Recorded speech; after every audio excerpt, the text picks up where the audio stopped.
So today I'm going to be discussing Wales's approach to emotional wellbeing and mental health throughout schools. So back in June 2019, ministers agreed the development of a framework and supporting resources for schools to embed their own whole school approaches towards mental health and wellbeing. The framework aims to support schools in reviewing their own wellbeing landscape and in developing plans to address their weaknesses and build on their strengths. It's also intended to meet the wellbeing needs of teachers and of other school staff as much as their pupils. The WSA framework fits with the ambitious and learning chapter of Taking Wales Forward, the Welsh Government's programme for government, and supporting young people to reach their full potential. It also fits in with the wellbeing goal of a more equal Wales, and it aligns with the Prosperity for All, the national strategy, which recognises mental health as one of the 5 areas which have the greatest potential contribution to long-term prosperity and well-being. Now, I believe that the importance of mental health and well-being in all aspects of teaching and learning are fundamental for children and even adults to develop and embed the skills that take them into adulthood. It's imperative that the basic needs of a child are met in order for them to learn and succeed in learning. As Maslow's hierarchy of needs believes, once these basic needs are being met, people can then become the best versions of themselves.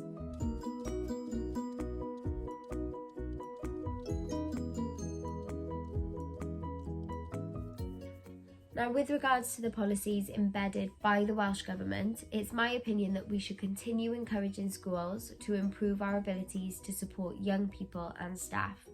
Staff should also be at the forefront of emotional and mental health awareness. By looking after our staff, we ensure that young people are getting the best care and education possible. Now, the policies overall are heading in the right direction. They're thorough and explanatory in what we're hoping to achieve as a country. From my research, the framework was last updated in around November 2020. The data shows that 11,753 young people received counselling between the years 2018 to 2019. Now, throughout COVID and schools working from home, I believe that this framework should have been updated, as the increase in children and adults whose mental health declined would have been huge.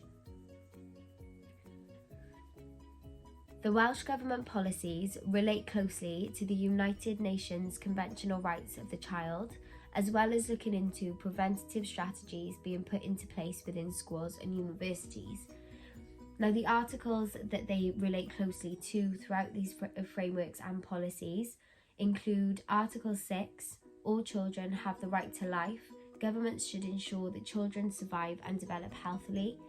Article 19 is that governments should ensure that children are properly cared for and protected from violence, abuse and neglect by their parents or anyone else who looks after them. Article 23, children who have any kind of disability should receive special care and support so that they can lead full and independent lives.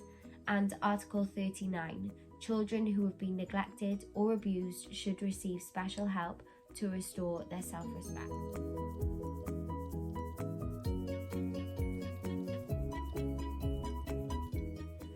The policies relate to primary, secondary and staff being fully supported and aware of policies and their rights to fulfil the role that both young people and adults must play in an education setting.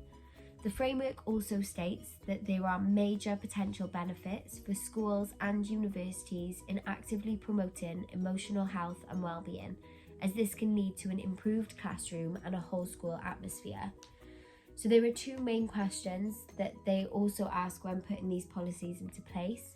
So those questions are, do all young people and staff feel nurtured, supported and valued by the school? And are good relationships between people valued and given priority within the organisation, both explicitly and throughout its structures? Now, in conclusion to this, the policy could also aim to raise awareness surrounding mental health and well-being. We've developed so many strategies over the last 100 years, but we should most definitely continue to ensure that children are made aware of what is accessible to them when they may need extra support or counselling. It's also my opinion that the services involved in looking after children are also taken care of with regards to their mental health and well-being, including education staff and social services. In addition to this, it's also important that the policies are kept up to date within an ever-changing sector in order for it to benefit children and adults from all walks of life.